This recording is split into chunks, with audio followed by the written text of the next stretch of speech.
Olá pessoal, tudo bem? Então, dando continuidade com a nossa matéria, nesse vídeo eu vou apresentar para vocês uma outra estrutura de repetição, tá? Para gente, para abrir o leque de possibilidades para a gente utilizar na implementação de algoritmos, tá? Essa estrutura de repetição é o enquanto, né? Vocês podem ver aí no slide.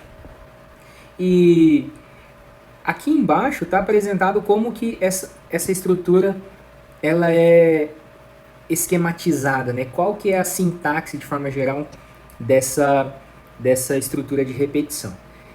Como vocês podem ver, essa estrutura ela se assemelha bastante com um conteúdo que a gente viu lá atrás, né? Que se chama estruturas condicionais. Por isso é que eu sempre venho batendo na tecla de que o conteúdo aqui na nossa disciplina ele é cumulativo, né? Então, se você não compreendeu muito bem estruturas condicionais, certamente você vai ter dificuldade em compreender o conteúdo aqui em estrutura de repetição, tá?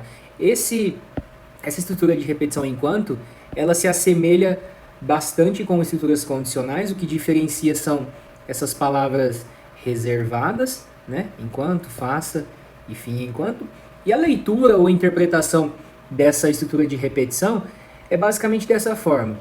Enquanto a condição que está entre parênteses for verdadeira, eu vou executar, o meu algoritmo vai executar tudo que está delimitado pelo enquanto e o fim enquanto. Ou seja, todas as instruções que estiverem delimitadas pelo enquanto e o fim enquanto. Lá na estrutura condicional era similar, né? Só que o meu algoritmo ele corria do início ao fim e a diferença era que se a condição que estivesse entre parênteses fosse verdadeira, então o bloco, né, o conjunto de instruções delimitadas pelo C e o fim C, no caso, seriam executados. Aqui, enquanto essa condição que está entre parênteses for verdadeira, então essas instruções vão ser executadas. Tá? Então, o fluxo de execução é similar ao do para. Né?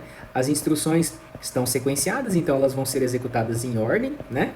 Quando chegar na última instrução, deixa eu colocar aqui em outra cor, só para melhorar a compreensão. Quando chegar na última instrução, o que vai acontecer? Bate aqui no fim enquanto, e o fim enquanto faz o quê? Faz com que o meu algoritmo retorne para cá. Esse retornar para cá significa o quê?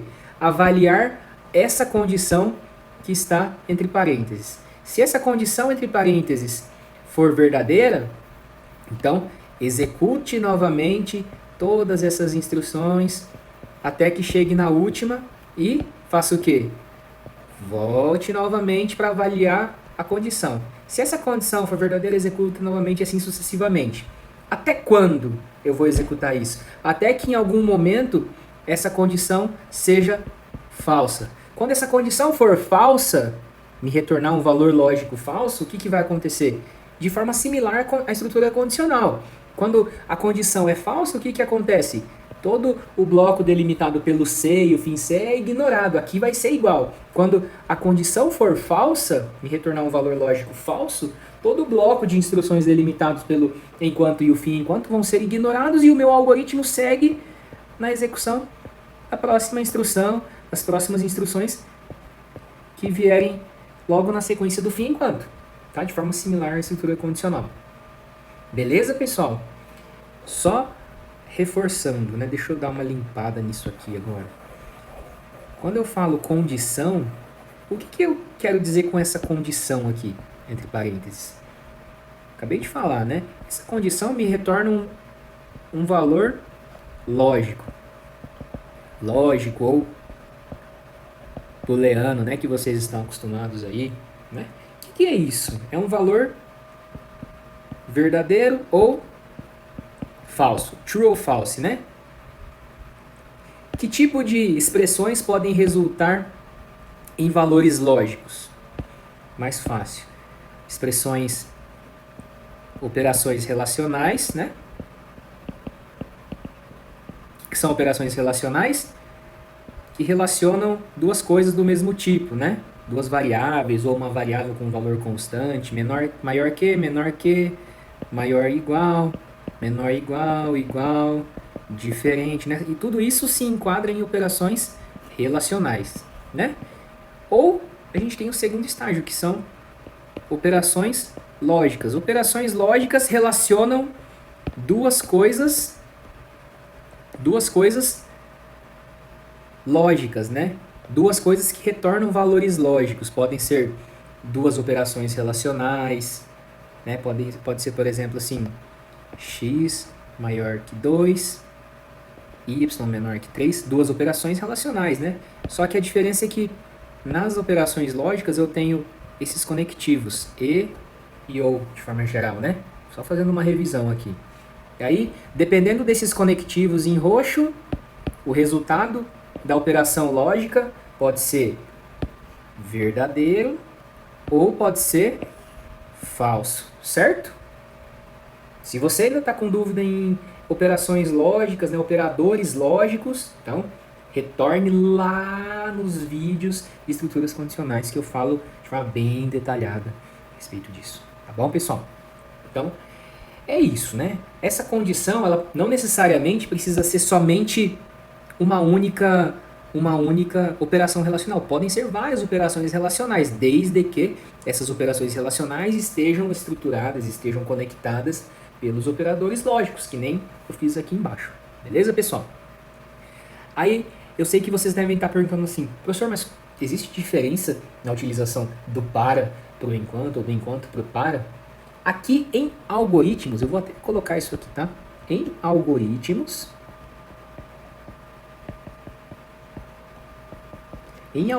onde a gente utiliza a linguagem algorítmica ou propriamente o Portugal, aqui pra gente existe, tá? Por que eu falo aqui em algoritmos? Porque a nossa disciplina é algoritmos e programação. Em algoritmos tem diferença na sintaxe, né? Que vocês claramente já perceberam, né? Entre o para e o enquanto. Só que o para aqui pra gente, em algoritmos, ele é um pouco limitado para a gente resolver problemas, tá? Vou colocar aqui para e enquanto. O para ele é um pouco limitado. Por que limitado? O para eu preciso ter uma faixa de valores, né? Certo? Porque lá no meu para eu preciso colocar um início, uma inicialização e um limite, né? Eu tenho a inicialização e o limite. Tem um incremento que no enquanto é similar. Mas eu tenho que ter esse início e limite. Então, eu posso dizer que o para aqui em algoritmos, eu posso utilizar ele, né? Ele resolve problemas, melhor dizendo, para aqui em algoritmos ele resolve problemas onde eu sei exatamente a quantidade de iterações. Então vou colocar assim, quantidade de iterações definidas. Por exemplo, tá? Vou citar um exemplo aqui para clarear um pouco. Aquela situação de escrever na saída os números de 1 até 100. Os 100 primeiros números naturais, né? Os 100 primeiros inteiros positivos. Eu sei que tem um início e um fim, de 1 a 100. 1 a 1000, né?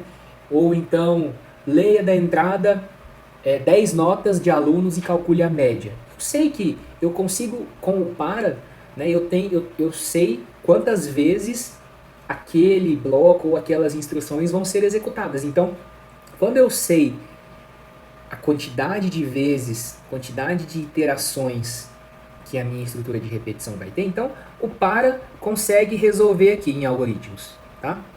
Para resolve, beleza? Agora, quando eu tenho uma situação em que, né, um problema algorítmico, em que eu não sei quantas vezes aquela ou aquelas instruções vão ser executadas, tá? Não estou falando assim em loop infinito, que é o que eu abordei anteriormente, não. É um problema algorítmico em que ele funciona de forma dinâmica, de acordo com o que o usuário for colocando. Eu já vou dar um exemplo disso, tá? Mas quando eu não tenho essa quantidade de iterações definidas, então aí o para ele não resolve, né? Porque eu acabei de dizer, o para ele precisa de uma inicialização e de um limite, né? Agora o enquanto ele se adequa um pouco mais, ele estende um pouco mais e consegue resolver problemas que o para resolve, né? Com quantidades de iterações definidas e também quantidade de iterações indefinidas. Então eu vou colocar aqui quantidade de iterações definidas e indefinidas, tá? Sei que ficou um pouco teórico isso aqui, mas eu acho que é interessante abordar para você se situar na matéria, tá? Por isso que a gente vai estudar o enquanto, tá? Ele se adequa um pouco mais por conta disso, tá? Agora, que tipo de situação eu vou ter isso aqui que eu acabei de dizer, né? Quantidade de iterações indefinidas. Um grande exemplo é assim: construa um algoritmo que leia da entrada vários números inteiros. Tá? Uma sequência de números inteiros, e essa sequência ela é finalizada pelo número zero. Quando o usuário digitar o número zero, a leitura dos números se encerra e eu exibo na saída o valor da soma desses números, por exemplo. Tá? Então, leia da entrada uma sequência de números inteiros, tá? E quando o usuário colocar o número zero, eu encerro a execução e imprimo na saída, antes de encerrar a execução, né? Imprimo na saída a soma desses números informados. Para esse contexto, eu posso ter uma situação assim, onde o usuário ele pode colocar assim, 1, menos 2, 7 e 0. Para essa situação, quantas leituras de valores foram realizadas? 4 leituras, né? Eu li 4 números da entrada, 1, menos 2, 7 e 0. E aí, para esse caso, a soma vai ser 6, né? Agora, eu posso ter uma outra situação desse tipo, 0 não, perdão. 2, 4, 1, 6, 3, 8 e 0. Para essa situação, quantos números foram lidos da entrada? 7 números, né? Então eu fiz 7 leituras. Percebe que o número, a quantidade de iterações, né, a quantidade de execução das instruções dentro da estrutura de repetição, para essa situação, para esse exemplo, ela vai se comportar de forma dinâmica, porque vai depender de quando o usuário vai colocar o número zero. Se ele colocar o número zero no quarto número, então tudo bem. Aquelas instruções vão ser executadas 4 vezes. Agora, se o usuário colocar o número zero no sétimo, né, depois do sexto número, então aquelas instruções vão ser executadas 6 vezes, né? Essa quantidade indefinida ou quantidade dinâmica, né, de execuções é o que eu estou chamando aqui de iterações, né? Quantas vezes aquelas instruções vão ser executadas? Tá? Então eu acho importante a gente se situar nesse contexto, tá? Para a gente se adequar na resolução dos problemas. O que vocês precisam saber também? Tudo que eu resolvo com o para, eu consigo resolver com o enquanto, tá? Então, eu vou desenhar aqui, deixa eu ver que cor, em preto, tá? Tudo que eu resolvo com o para, eu consigo resolver com o enquanto. Beleza? Mas, nem tudo que eu resolvo com o enquanto, por isso eu coloquei na seta vermelha e pontilhada, nem tudo que eu resolvo com o enquanto, eu consigo resolver com o para. Porque para eu resolver com o para, eu preciso ter uma quantidade de iterações definidas. Tá? O que é isso, né? Quando eu for ler o problema, né, eu apresentar o problema para vocês, vocês vão precisar identificar isso, para saber se vocês conseguem resolver com o para ou com o enquanto, ou na dúvida você resolve com o enquanto, já que o enquanto é o suficiente para todos, né? Mas se você está mais familiarizado com o para, é bom você se atentar com relação a isso. Beleza? Então, deixa eu ver o que tem aqui no próximo slide. Ah, sim. Aquele mesmo exemplo da estrutura de repetição utilizando o para, né? Só que aqui eu estou utilizando o enquanto, né?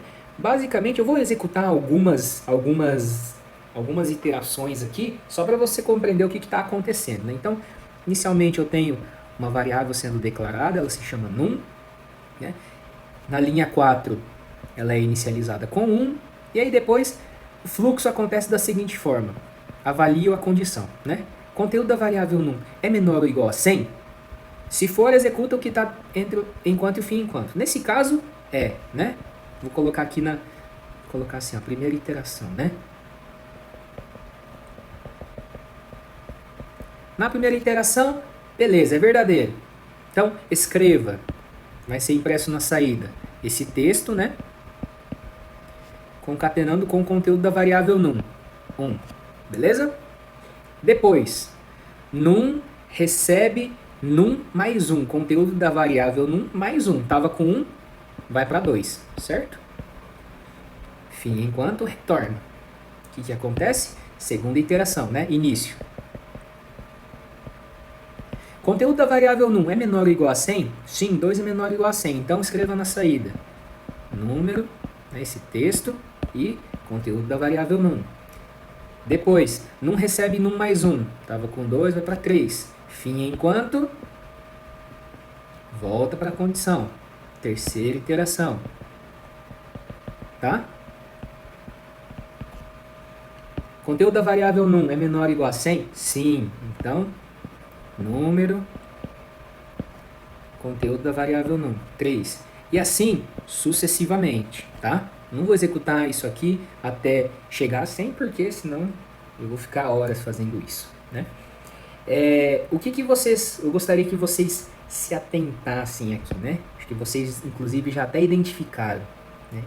É o mesmo exercício utilizando que eu utilizei, né, para resolver com o para, né? Só que é interessante que dá para a gente verificar aquelas 3 etapas do para, né? Lembra lá? O para, ele tem essa sintaxe, né? Vou colocar aqui do lado.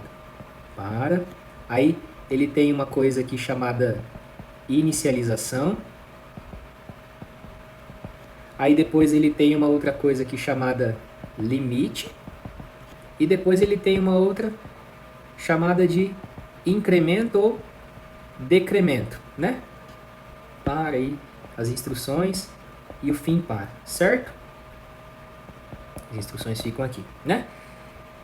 Se a gente olhar para essa estrutura de repetição utilizando enquanto, a gente também tem a inicialização, o limite e o incremento ou decremento, né? O que é a inicialização para a gente aqui no enquanto?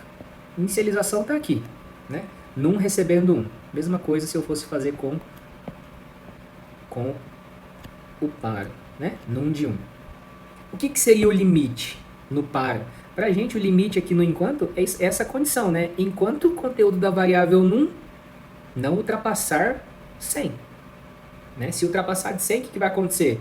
As instruções aqui vão ser ignoradas e o algoritmo segue para a próxima instrução depois do fim enquanto, né? Então, o meu limite no para seria o até 100, por exemplo, né?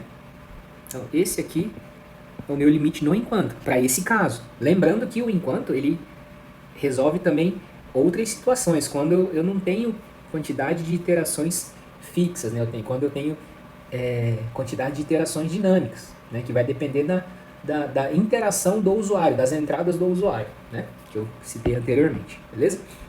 E incremento e decremento, né? Que é o meu passo 1, passo 2, passo menos 1, né? Que nesse caso está sendo representado pelo num recebe num mais 1, aqui no enquanto, tá? Então, basicamente, né, o que eu gostaria que vocês se atentassem, tá? Todos os parâmetros, vamos dizer assim, né, os atributos da estrutura de repetição para, a gente pode visualizar com o enquanto, né? Só que eles estão em locais, em formatos diferentes, mas no enquanto, especificamente, a gente não pode se esquecer de instruções, não necessariamente que todo lugar vai ser o num recebe num mais 1, tá? Mas a gente precisa sempre pensar em uma instrução dentro do enquanto, tá? Preste atenção. A gente precisa sempre pensar em uma instrução dentro que faz parte do bloco de instruções do enquanto, né, que vai estar aqui dentro, que em algum momento, em alguma determinada iteração, né, essa instrução faça com que a condição entre parênteses se torne inválida. Entende isso? Tá? Eu tenho que pensar, quando eu for construir o meu algoritmo, em algum momento, alguma instrução que ela possa invalidar em um determinado momento a minha condição. Invalidar, que eu falo, é retornar, fazer com que essa condição retorne um valor falso. Por quê? Se essa condição me devolver sempre um valor verdadeiro, o que vai acontecer? O meu algoritmo nunca vai encerrar, né? Aqui, agora sim eu estou falando em loop infinito, tá? Loop infinito é diferente daquele problema que eu falei anteriormente, do usuário finalizar a execução quando ele colocar o zero. Tudo bem, se o usuário nunca colocar o número zero, o programa vai ficar rodando, né? Mas quando ele coloca, finaliza. Aqui é diferente, aqui eu estou falando assim, se eu não pensar em uma instrução que em um determinado momento ela invalide essa condição, meu algoritmo vai ficar escrevendo na saída sempre o conteúdo da variável num, tá?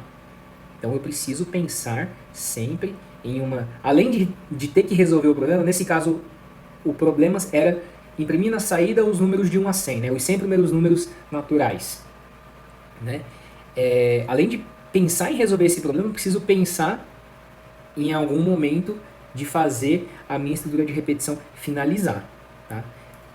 O que eu disse aqui, né, talvez fique mais simplificado se eu te disser assim: se a gente não tivesse essa instrução que eu estou rabiscando aqui, se o bloco de instruções do meu enquanto fosse somente esse escreva conteúdo da variável num, certo? O que ia acontecer?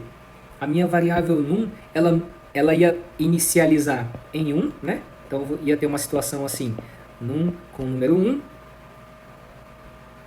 E quando batesse nessa condição, o que ia acontecer? Sempre o conteúdo da variável num ia ser menor ou igual a 100, porque aqui dentro, na minha estrutura de repetição, eu não estou atualizando, eu não tô esquematizando de tal forma que nem que o conteúdo da variável num modifique, muito menos que essa estrutura de repetição termine em algum momento, né? Então, se eu deixasse dessa forma, o meu algoritmo ia imprimir na saída infinitas vezes número 1, número 1, número 1, número 1, número 1, até que o programa, o computador, encerre a execução, né? Então, a gente precisa se atentar a isso, tá? Além de resolver o problema, eu preciso pensar em uma instrução, assim, de forma paralela, né? De forma conjunta. Resolvo o problema e também resolvo esse problema de eu não ficar preso na estrutura de repetição. Então, esse vai ser o momento que os conceitos, né? Essa lógica, o raciocínio vai ser um pouco mais exigido de vocês. Beleza, pessoal? Eu vou encerrar esse vídeo aqui, tá? Para não ficar muito longo. Mas antes eu vou apresentar aqui para vocês um exercício e eu volto na sequência para resolver esse exercício, tá? E, lógico, sugiro que você pause, né? E tente assimilar melhor, fazer uma execução passo a passo, tá? E também tente resolver o exercício que eu vou apresentar aqui na sequência antes de ver o vídeo, né? Antes de eu apresentar a resolução, tá bom? Bom, nesse exercício número 1, tá? Ó, diz o seguinte: escreva um algoritmo que receba da entrada um número inteiro positivo. De novo, aqui você não precisa verificar se o usuário está colocando um número inteiro positivo, tá?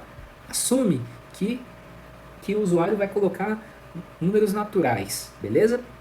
E imprima na saída quantos dígitos esse número possui, tá? Então, por exemplo, se o usuário colocar na entrada o número 3, o seu algoritmo tem que imprimir na saída o seguinte: um dígito.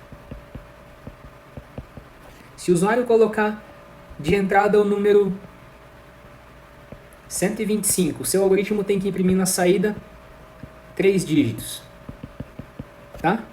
É exatamente a quantidade de dígitos que o número possui, de acordo com a situação que o usuário vai colocar. Se ele colocar esse número, o seu algoritmo tem que imprimir na saída que esse número possui 5 dígitos. Beleza, pessoal? Então, tentem resolver esse problema e veja que aqui eu não tenho um número fixo de iterações, eu não tenho uma quantidade, né? Eu preciso pensar em alguma coisa utilizando provavelmente o enquanto para resolver esse problema. Com o para talvez não seja possível. Beleza, pessoal? Então, até já!